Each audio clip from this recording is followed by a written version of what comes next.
के होता बर्बादी सना जा काहे कइलो तू तो दूसरा से काली हला शादी सना मोर जिंदगी के होता बर्बादी सना कवन कसूरे गला तो दोरे जानू हो दूसरा साथ में जहर के शीशी तोहरे खीसी पीले हम रात में जहर के शीशी तोहरे खीसी पीले हम रात में।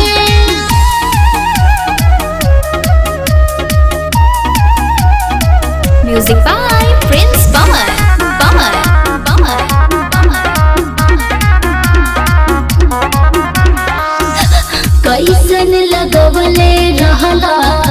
हमारा से प्रीत हो हार गईली हम ये जानो गहिला तू जीत हो का हो इहे मोहब्बत रहे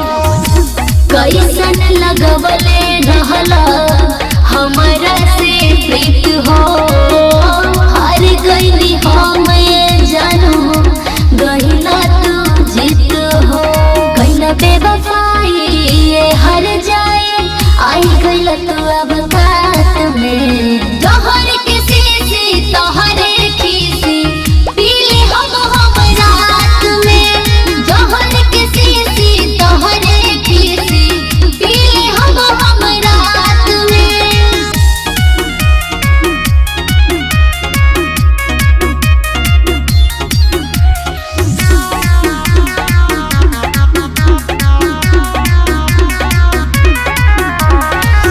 मार के सिवाना बाटे